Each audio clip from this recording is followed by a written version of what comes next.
षडज गीता। षडज गीता महाभारत के शांति पर्व में विद्यमान है। इस गीता का मुख्य प्रतिपाद्य विषय पुरुषार्थ चतुष्टय अर्थात धर्म, अर्थ, काम एवं मोक्ष की तुलनात्मक विवेचना करके उसमें श्रेष्ठतम का अनुसंधान करना है। धर्मराज युधिष्ठिर ने पूर्व पक्ष के रूप में अपने चारों भाइयों तथा विदुर जी से उनका मत जानकर फिर उत्तर पक्ष के रूप में अपना मत बताया है।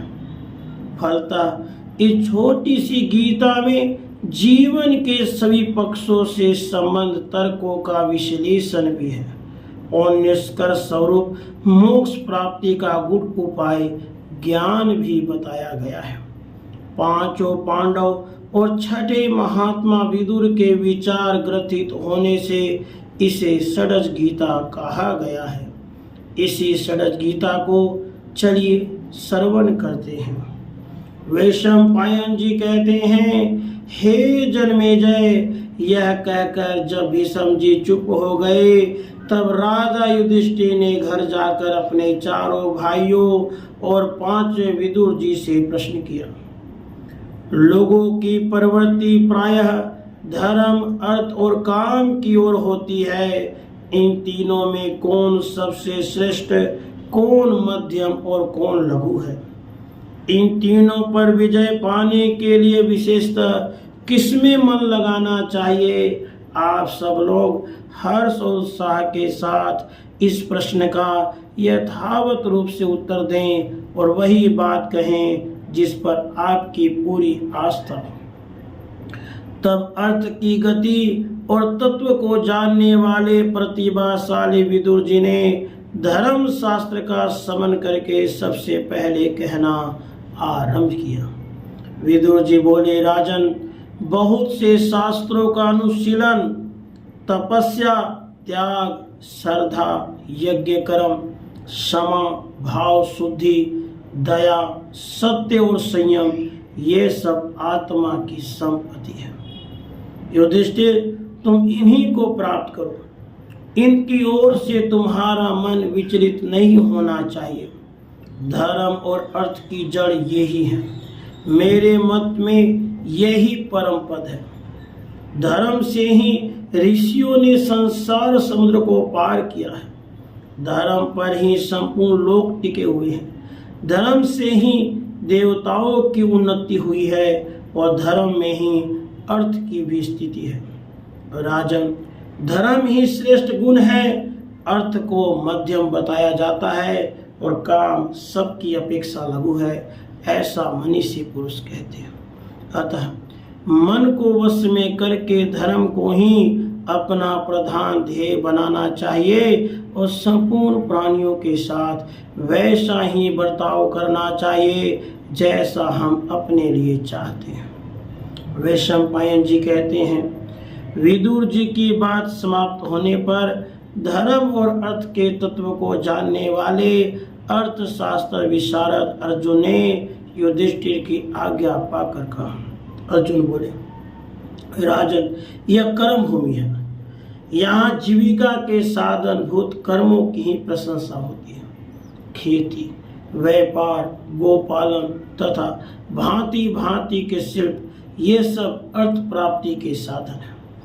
अर्थ ही समस्त कर्मों की मर्यादा के पालन में सहायक है। अर्थ के बिना धर्म और काम भी सिद्ध नहीं होते, ऐसा श्रुति का कथन है। धनवान मनुष्य धन के द्वारा उत्तम धर्म का पालन और अजितेंद्रिय पुरुषों के लिए दुर्लभ कामनाओं की प्राप्ति कर सकता है।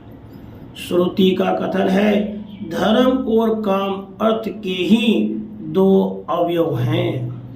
अर्थ के सिद्धि से उन दोनों की भी सिद्धि हो जाएगी। जैसे सब प्राणी सदा ब्रह्मा जी की उपासना करते हैं, उसी प्रकार उत्तम जाति के मनुष्य भी सदा धनवान पुरुष की उपासना किया करते हैं। जटा और मृग चम धारण करने वाले जितेंद्रिय संयत चित्त शरीर में पंख धारण किए मुंडित मस्तक नैष्टिक ब्रह्मचारी भी अर्थ की अभिलाषा रखकर पृथक पृथक निवास करते हैं। सब प्रकार के संग्रह से रहित संकोचशील शांत गिरवा वस्त्रधारी दाढ़ी मूछ बढ़ाए विद्वान पुरुष भी धन की अभिलाषा करते देखे गए हैं। कुछ दूसरे प्रकार के ऐसे लोग हैं जो स्वर्ग पाने की इच्छा रखते हैं और कुल परंपरागत नियमों का पालन करते हुए अपने अपने वर्ण और आश्रम के धर्मों का अनुष्ठान कर रहे हैं, किंतु वे भी धन की इच्छा रखते हैं। दूसरे बहुत से आस्तिक नास्तिक संयम नियम परायण पुरुष हैं जो अर्थ के इच्छुक होते हैं। अर्थ की प्रधानता को न जानना तमोमय अज्ञान है। अर्थ की प्रधानता अज्ञान प्रकाश में है। धनवान वही है जो अपने भृत्यों को उत्तम भोग और शत्रुओं को दंड देकर उनको वश में रखता है। बुद्धिमानों में श्रेष्ठ महाराज, मुझे तो यही मत ठीक जचता है। अब आप इन दोनों की बात सुनिए। इनकी वाणी कण तक आ गई है, अर्थात ये दोनों भाई बोलने के लिए उतावले हो रहे हैं। वे सम्पायन जी कहते हैं, उसके बाद धर्म और अर्थ के ज्ञान में कुशल मातृ कुमार नकुल और सहदेव ने अपनी उत्तम बात इस प्रकार उपस्थित की। नकुल सहदेव बोले, महाराज, मनुष्य को बैठते सोते घूमते फिरते खड़े होते समय भी छोटे बड़े हर तरह के उपायों से धन की आय को सुदृढ़ बनाना चाहिए। धन अत्यंत प्रिय और दुर्लभ वस्तु है। इसकी प्राप्ति अथवा सिद्धि हो जाने पर मनुष्य संसार में अपनी संपूर्ण कामनाएं प्राप्त कर सकता है। यह सभी को प्रत्यक्ष अनुभव है, उसमें संशय नहीं। जो धन धर्म से युक्त हो और जो धर्म धन से संपन्न हो, वह निश्चित रूप से आपके लिए अमृत के समान होगा। यह हम दोनों का मत है। निर्धन मनुष्य की कामना पूर्ण नहीं होती और धर्महीन मनुष्य को धन भी कैसे मिल सकता है। जो पुरुष धर्म युक्त अर्थ से वंचित है, उससे सब लोग उद्विग्न रहते हैं। इसलिए मनुष्य अपने मन को संयम में रखकर जीवन में धर्म को प्रधानता देते हुए पहले धर्म आचरण करके ही फिर धन का साधन करे, क्योंकि धर्म परायण पुरुष पर ही समस्त प्राणियों का विश्वास होता है और जब सभी प्राणी विश्वास करने लगते हैं तब मनुष्य का सारा काम स्वतः सिद्ध हो जाता है। अतः सबसे पहले धर्म का आचरण करें, फिर धर्म युक्त धन का संग्रह करें। इसके बाद दोनों की अनुकूलता रखते हुए काम का सेवन करें। इसी प्रकार त्रिवर्ग का संग्रह करने से मनुष्य सफल मनोरथ हो जाता है। वे सम्पायन जी कहते हैं, जन्मेजय, इतना कहकर नकुल और सहदेव चुप हो गए। तब भीमसेन ने इस प्रकार कहना आरंभ किया। भीमसेन बोले, धर्मराज, जिसके मन में कोई कामना नहीं है, उसे न तो धन कमाने की इच्छा होती है और न धर्म करने की। कामनाहीन पुरुष तो काम भी नहीं चाहता, इसलिए त्रिवर्ग में काम ही सबसे बढ़कर है।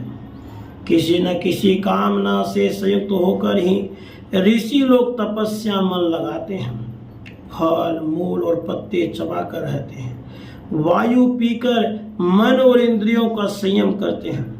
कामना से ही लोग वेद और उपवेदों का स्वाध्याय करते तथा उसमें पारंगत विद्वान हो जाते हैं। कामना से ही श्राद्ध कर्म, यज्ञ कर्म, वचन, उत्तम कोमल दान और प्रतिग्रह में लोगों की प्रवृत्ति होती है। व्यापारी, किसान, ग्वाले, कारीगर और शिल्पी तथा देव संबंधी कार्य करने वाले लोग भी कामना से ही अपने अपने कर्मों में लगे रहते हैं। कामना से युक्त हुए दूसरे मनुष्य समुद्र में भी घुस जाते हैं। कामना के अलग अलग रूप हैं और सारा काम कामना से व्याप्त है। महाराज, सभी प्राणी कामना रखते हैं, उससे भिन्न कामना रहित प्राणी न कहीं है, न कभी था और न भविष्य में होगा ही। अतः यह काम ही त्रिवर्ग का सार है। धर्म और अर्थ भी इसी में स्थित है। जैसे दही का सार माखन है, उसी प्रकार धर्म और अर्थ का सार काम है। जैसे खली में श्रेष्ठ तेल है, तक्र में श्रेष्ठ घी है, वृक्ष के काश से श्रेष्ठ उसका फूल और मल है, फूल और फल है, उसी प्रकार धर्म और अर्थ दोनों में काम श्रेष्ठ है। जैसे फूल से उसका मधु तुल्य रस श्रेष्ठ है, उसी प्रकार धर्म और अर्थ से काम श्रेष्ठ है। काम धर्म और अर्थ का कारण है, तब वह धर्म और अर्थ रूप है। बिना किसी कामना से ब्राह्मण अच्छे अन्न का भी भोजन नहीं करते, और बिना कामना के कोई ब्राह्मणों को धन का दान नहीं करते। जगत के प्राणियों की जो नाना प्रकार की चेष्टा है, वह बिना कामना के नहीं होती। अतः त्रिवर्ग में काम का ही प्रथम एवं प्रधान स्थान है। अतः राजन, आप काम का अवलंबन करके सुंदर वेश वाली, आभूषणों से विभूषित, देखने में मनोहर एवं मदमत युवतियों के साथ विहार कीजिए। हम लोगों को इस जगत में काम को श्रेष्ठ मानना चाहिए। धर्मपुत्र, मैंने गहराई में बैठकर ऐसा निश्चय है, मेरे इस कथन में आपको कोई अन्यथा विचार नहीं करना चाहिए। मेरा ये वचन उत्तम, कोमल, श्रेष्ठ, तुच्छता रहित एवं सारभूत है। अतः श्रेष्ठ पुरुष भी इसे स्वीकार कर सकते हैं। मेरे विचार से धर्म, अर्थ और काम तीनों का एक साथ ही सेवन करना चाहिए। जो इनमें से एक का ही भक्त है, वह मनुष्य अधम है। जो दो के सेवन में निपुण है, उसे मध्यम श्रेणी का बताया गया है, और जो त्रिवर्ग में समान रूप से निरुक्त है, वह मनुष्य उत्तम है। बुद्धिमान, सुहृद, चंदन सार से चर्चित, विचित्र मालाओं और आभूषणों से विभूषित भीमसेन उन वीर बंधुओं से संक्षेप और विस्तार पूर्वोक्त वचन कहकर चुप हो गए। जिन्होंने महात्माओं के मुख से धर्म का उपदेश सुना है, उन धर्मात्माओं में से धर्मराज युधिष्ठिर ने 2 घड़ी तक पूर्व वक्ताओं के वचनों पर भली भांति विचार करके मुस्कुराते हुए यह बात कही। युधिष्ठिर बोले, बंधुओं, इसमें संदेह नहीं कि आप लोग धर्म शास्त्र के सिद्धांतों पर विचार करके एक निश्चय पे पहुंच चुके हो। आप लोगों को परमाणु का भी ज्ञान प्राप्त है। मैं सबके विचार जानना चाहता था, इसलिए मेरे सामने यहाँ आप लोगों ने जो अपना अपना निश्चित सिद्धांत बताया, वह सब मैंने ध्यान से सुना। अब मैं जो कुछ कह रहा हूँ, मेरी उस बात को भी अनन्यचित होकर अवश्य सुनिए। जो न पाप में लगा हो, न पुण्य में, न तो अर्थ उपार्जन में तत्पर ही हो, न धर्म में न काम में, वह सब प्रकार के दोषों से रहित मनुष्य दुख और सुख को देने वाली सिद्धियों से सदा के लिए मुक्त हो जाता है। उस समय मिट्टी के ढेले और सोने में उसका समान भाव हो जाता है। जो पूर्व जन्म को बातों को स्मरण करने वाले वृद्धावस्था के विकास युक्त है, वे मनुष्य नाना प्रकार के सांसारिक दुखों के उपभोग से निरंतर पीड़ित हो मुक्ति की ही प्रशंसा करते हैं, परंतु हम लोग उस मोक्ष के विषय में जानते ही नहीं हैं। स्वयंभू भगवान ब्रह्मा जी कथन है, जिसके मन में आसक्ति है उसे कभी मुक्ति नहीं होगी।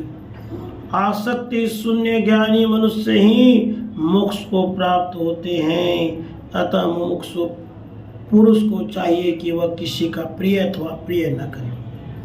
इस प्रकार विचार करना ही मोक्ष का प्रधान उपाय है, स्वेच्छाचार नहीं। विधाता ने मुझे जिस कार्य में लगा दिया है, मैं उसे ही करता हूँ। विधाता सही प्राणियों को विविध कर्मों के लिए प्रेरित करता है। अतः आप सब लोगों को ज्ञात होना चाहिए, विधाता ही प्रबल है। मनुष्य कर्म द्वारा अप्राप्य अर्थ प्राप्त नहीं पा सकता। जो होनहार है वही होता है। इस बात को तुम सब लोग जान लो। मनुष्य त्रिवर्ग से रहित होने पर भी आवश्यक पदार्थ को प्राप्त कर लेता है। अतः मोक्ष प्राप्ति का गुण उपाय ज्ञान ही जगत का वास्तविक कल्याण करने वाला है। वैशंपायन जी कहते हैं, जन्मेजय, राजा युधिष्ठिर की कही हुई बात बड़ी उत्तम, युक्ति युक्त और मन में बैठने वाली हुई। उसे पूर्ण रूप से समझकर वे सब भाई बड़े प्रश्न हो हर्षनाद करने लगे। उन सब ने कुरुकुल के प्रमुख वीर युधिष्ठिर को अंजलि बांधकर प्रणाम किया। जन्मेजय, युधिष्ठिर की उस वाणी में किसी प्रकार का दोष नहीं था। वह अत्यंत सुंदर स्वर और व्यंजन के सन्निवेश से भूषित तथा मन के अनुरूप थी। उसे सुनकर स्वयं समस्त राजाओं ने युधिष्ठिर की भूरी भूरी प्रशंसा की। इति श्री महाभारते शांति पर्वणि आपधम पर्वणि षड्ज गीता संपूर्ण। राधे कृष्ण, राधे कृष्ण।